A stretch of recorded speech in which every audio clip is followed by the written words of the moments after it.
حضرت فاروق اعظم رضی اللہ تعالیٰ نے چھوٹی چھوٹی باتوں پہ توجہ کی اور آپ نے ایک اصول بنایا. ایک اصول آپ کو یہ مل جائے گا, ابن جوزی علیہ رحمہ نے اس کو لکھا. حضرت عمر فرمایا کرتے تھے کہ حکومت چونکہ میری ہے تو ذمہ داری بھی. یہ نہیں فرماتے تھے کہ اداروں سے پوچھوں گا, متعلقہ آدمی سے پوچھوں گا, یہ نہیں فرماتے تھے. میں اس محکمے کے سربراہ کو, اس منسٹری کے وزیر کو, یہ بات نہیں ہوتی تھی. حکومت میری ہے تو ذمہ داری بھی میری ہے. حضرت عمر فاروق رضی اللہ تعالیٰ نے قانون بنایا, اور اس کو آپ سن لیتے ہیں, کبھی اس کو سمجھنا. انسان کو جو روٹی ملے گی, چھت ملے گی, دوائی ملے گی, کپڑا ملے گا, یہ ساری باتیں ٹھیک, لیکن حضرت عمر فرمانے لگے کہ اگر کوئی کتا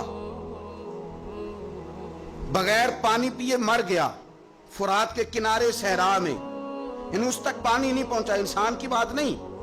یہاں تو عورتوں کو اسپتال میں جگہ نہیں ملتی تو وہ رکشے میں بچے پیدا کر لیتی. یہاں تو بہت سارے لوگ ایسے ہیں جنہیں دوائی میسر نہیں آتی اور وہ مر جاتے. کتا اگر میری حکومت میں پیاسا مر گیا تو عمر فرماتے ہیں اللہ مجھ سے پوچھے گا کہ ڈیوٹی تو تیری تھی نا, ذمہ داری تو آپ کے صاحبزادے کہتے ہیں کہ ایک اونٹ زخمی ہو گیا, کسی نے اسے زخمی کر دیا. تاریخ الخلفاء میں امام جلال الدین سیوطی علیہ رحمہ نے لکھا ہے اونٹ زخمی ہو گیا, اونٹ کی نا گردن پر نشان لگ گیا زخم کا. اس زمانے میں طریقہ تھا کہ کپڑا جلا کے نا زخم پہ لگایا جاتا تھا. حضرت عمر فاروق رضی اللہ تعالیٰ عنہ نا, اب 60 سال عمر ہے, بوڑھے آدمی ہے, جسمانی طور پر بھی کمزوری آ جاتی ہے عمر کے حساب سے. اونٹ کی نکیل کے ساتھ پہلے اسے باندھا, پھر وہ کپڑا جلایا, پھر اپنے ہاتھوں سے اونٹ کا وہ جو زخم تھا نا اس پر وہ کپڑا ڈالنے لگے, اس کو ٹھیک کرنے لگے. تو صاحبزادے آگے بڑھے, وہ کہنے لگے ابا جی یہ اونٹ ہے اور آپ اس کے زخم کو چھیڑ رہے ہیں, وہ آپ کو تکلیف بھی پہنچا سکتا ہے, تو یہ آپ 2-3 غلاموں کے ذمہ لگا دیں, وہ اس کے زخم پر دوائی مرہم پٹی کر دیں گے, یہ آپ کو کاٹ ہی نہ لے. تو کہتے ہیں حضرت عمر فاروق نے میری بات کو جھٹکا فرمانے لگے پیچھے ہٹ جا, حکومت میری ہے کہ غلاموں کی ہے, ذمہ داری میری ہے کہ غلاموں کی ہے. فرمایا پتر میں تو ڈر رہا ہوں کہ کہیں یہ اونٹ ہی قیامت میں میری شکایت نہ کر دے, یہ میری شکایت نہ کر دے کہ اللہ میں بیمار ہو گیا, زخم لگ گیا, حکومت عمر کی تھی اور کسی نے مجھے پوچھا ہی نہیں. میرے دوستو احساس ذمہ داری اب یقین کریں نکل گئی. ہم لاؤبالی لوگ ہیں, لاؤبالی. میں کبھی سفر کرتا ہوں بہت زیادہ, تو میرے جو ڈرائیور حضرات ہوتے ہیں وہ میرے ساتھ وقت گزارنا خاصا مشکل کام ہے, اس لیے کہ میں گاڑی مجھے چلانی نہیں آتی پر چلواتا اپنی مرضی کی ہوں. تو ان کی خواہش ہوتی ہے کہ میٹر پہ نظر نہ پڑے پیر صاحب کی. تو میں پچھلی سیٹ پہ بیٹھتا ہوں تو میں اس ترتیب سے بیٹھتا ہوں کہ مجھے پتہ چل جائے کہ میٹر اب کہاں پہنچا ہے, اس لیے کہ مجھے پتہ ہے خدا نہ خواستہ کسی جگہ کوئی معاملہ ہوگا نا, اور میں بچوں کو بتاتا رہتا ہوں. ایک دفعہ ایک آدمی غلط کراس کر گیا اور بڑی مشکل سے بچے نے بریک لگائی. بچہ کہنے لگا اس کے قریب جا کے نا, تو میں نے بھی اس کو اسی طرح سزا دینی ہے. تو میں نے کہا پتر تو بات کو سمجھ, اسے کوئی بھی کچھ نہیں کہے گا, اور ہمیں لوگ کہیں گے تو سیدھے سیانے بیانے ہونا. ہمیں اپنی ذمہ داریوں کا احساس کرنا چاہیے. جب ہم غیر ذمہ دار کسی جگہ بھی ہو جاتے ہیں تو حالات خراب ہو جاتے ہیں. حضرت فاروق اعظم رضی اللہ تعالیٰ نا چھوٹی چھوٹی باتوں کا خیال کرتے. دیکھیں نا امام مسجد, میں روز امام مسجد کے حقوق بیان کرتا ہوں, لیکن مجھے مسجدوں کے ائمہ سے شکوہ بھی ہے, وہ اپنے نمازیوں کا نہیں خیال کرتے, ان کی طبیعت کا نہیں لحاظ کرتے.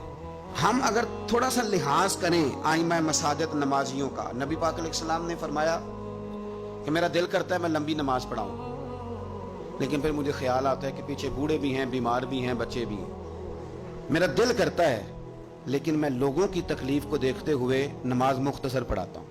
ائمہ مساجد اگر تھوڑا سا غور کرے, پیار کریں لوگوں کے ساتھ, تو مسجد کے اندر ایک خوبصورتی والا ماحول. یار میرا مطلب ہے کچھ بندے ایسے ہوتے ہیں جو بیچارے غصہ کسی اور کا ہوتا ہے نکالتے مسجد آ کے ہوتے ہیں, تو گھر میں بھی تو دادا ابو کئی دفعہ اس طرح کار ہی لیتے ہیں. تو تھوڑا سا اگر ظرف بڑا ہو, حوصلہ ذرا بڑا ہو, آپ کو ہنسنا آتا ہو. نبی پاک صلی اللہ علیہ وسلم اکیلے بیٹھتے تھے تو متفکر بیٹھتے تھے, اکیلے ہوتے تھے تو سوچتے تھے, اکیلے ہوتے تھے تو سوچتے تھے. میری بات پہ غور کرنا, اکیلے ہوتے تھے تو سوچتے تھے, اور جب لوگوں کے بیچ بیٹھتے تھے تو ہنستے تھے. لوگوں کے بیچ آ کے منہ نہیں بنانا, وہ اکیلے آپ فکر کریں, غور کریں, جو مرضی. اکیلے بیٹھتے تھے تو حضور تفکر کرتے تھے, لوگوں میں آتے تھے تو مسکرا کے آتے تھے. تو حضرت عمر فاروق اب 24 لاکھ مربع میل کا حکمران, اور ہزاروں لوگ جس کے پیچھے نماز پڑھیں, وہ ایک ایک بندے کا خیال کرے, ممکن نہیں ہوتا. ایک بڑے جلیل القدر صحابی تھے حضرت سعید بن یربوع رضی اللہ تعالیٰ. حضرت عمر کے زمانے میں نا نابینا ہو گئے. تو حضرت فاروق اعظم رضی اللہ تعالیٰ عنہ لوگوں سے پوچھا کہ سعید نہیں نظر آ رہے. عرض کی حضور ان کی بینائی چلی گئی ہے. جناب عمر گھر گئے, تعزیت کی, آپ کو تکلیف پہنچی, اللہ آپ کا بھلا کرے. آپ ان سے پوچھتے ہیں بھائی یہاں تو کوئی سپاہی چلا جائے نا دنیا سے تو کوئی صوبائی وزیر یا کوئی افسر آ جائے بس کافی ہے, وزیر اعظم صاحب کے پاس کہاں وقت ہے. وہ کہتے ہیں 2 منسٹر بھیج دیے تھے, بات ختم ہو گئی. حضرت عمر خود گئے, صحابی کی آنکھیں چلی گئی تھی, اور جا کر کے اسے کہنے لگے کہ اب آپ مسجد کیسے آئے جائیں گے. انہوں نے کہا حضور یہ تو میرے لیے بڑی تکلیف والا معاملہ ہے, نابینا ہو گیا ہوں, تنہا تو جا نہیں سکتا, قربان جاؤں سیدنا فاروق اعظم پر. حضرت عمر فاروق رضی اللہ تعالیٰ عنہ نے ایک بندے کی باقاعدہ ڈیوٹی لگائی. فرمانے لگے تیری آج کے بعد ذمہ داری ہے 5 وقت حضرت سعید کا بازو تھامنا ہے, تو انہیں مسجد پہنچانا ہے, اور 5 وقت ان کو گھر لے کے آنا ہے. اور فرمایا یاد رکھنا, یہ نہ سمجھنا کہ میں آرڈر دے کے بھول جاؤں گا, میں ہر ہفتے تم سے پوچھا بھی کروں گا کہ تم نے سعید کے ساتھ کیا سلوک کیا. تو چھوٹی چھوٹی چیزوں کا فوجی, جیسے کہ میں نے پہلے کہا ہے, وہ سال کے بعد نا کبھی کوئی تقریب ہوتی ہے تو بلا کے نا فوجیوں کے بچوں کو, ان کی ماں کو, تو ایک آدھ تمغہ دے دیا جاتا ہے پھر چھٹی. کبھی کسی نے پوچھا ہے کہ یتیمی میں بچوں کا کیا حال ہوا؟ کبھی کسی نے پوچھا ہے کہ پھر پیچھے کیا حالات ہیں؟ میں کوئی لسٹ نہیں بیان کرتا, لیکن میں ثبوت رکھتا ہوں کہ جن کے لیے ترانے پڑے گئے اور بہت بڑی انٹرنیشنل کانفرنسیں کی گئیں اور میڈیا میں بڑا کچھ دکھایا گیا, ان کے بچوں پر وہ وقت بھی آیا کہ انہوں نے روٹی مانگ کے کھائی.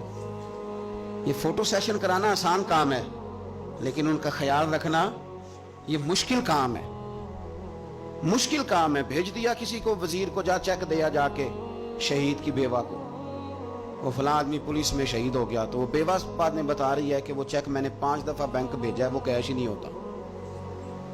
چونکہ فوٹو تو آ گئی, بات تو ختم ہو گئی.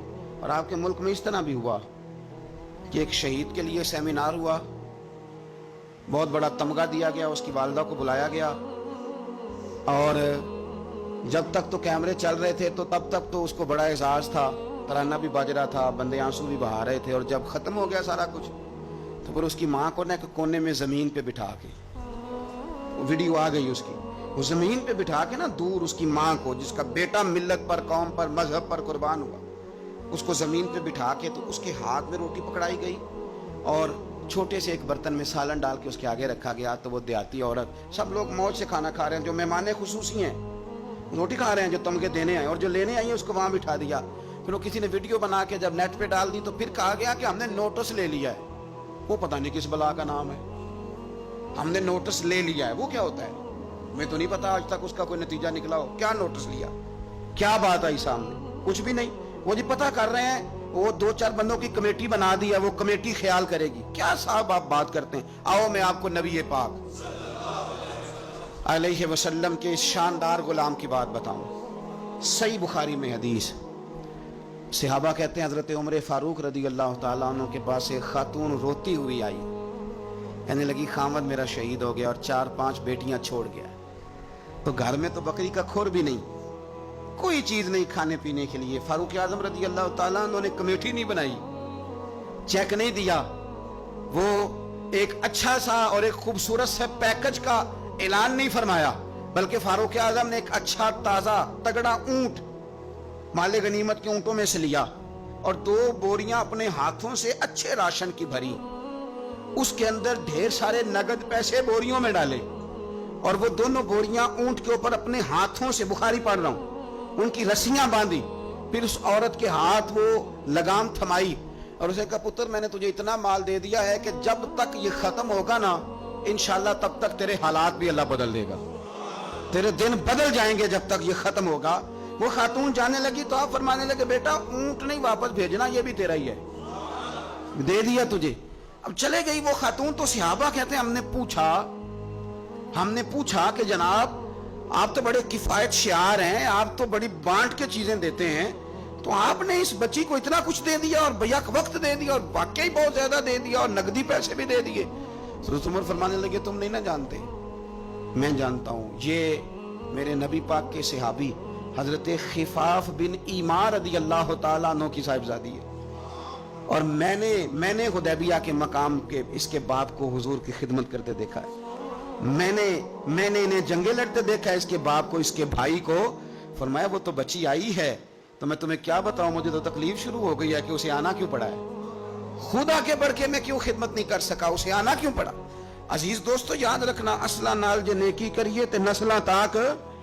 کچھ لوگ ایسے ہوتے ہیں جنہیں قدر ہوتی ہے، وہ قربان کر دیتے ہیں ہر شے، لیکن اصولوں پر کبھی سمجھوتا نہیں کرتے. حضرت سیدنا فاروق اعظم رضی اللہ تعالیٰ عنہ نے اتنا نوازا اس بچے، اور پھر اثار کر کے نوازتے تھے. ہمارا یہ مزاج بن گیا کہ جو شے بھی آئے پہلے میرے گھر آئے، اور لوگ کئی دفعہ گھر بچاتے بچاتے سارا کچھ ضائع کر بیٹھتے، ہر شے، ہر چیز، حتیٰ کہ معاذ اللہ دین ایمان بھی، دعائیں بھی. پیسہ بچ جائے، گھر بچ جائے، باقی جو شے جاتی ہے وہ جائے. لیکن سیدنا فاروق اعظم کا رنگ بڑا انوکھا ہے، انداز بڑا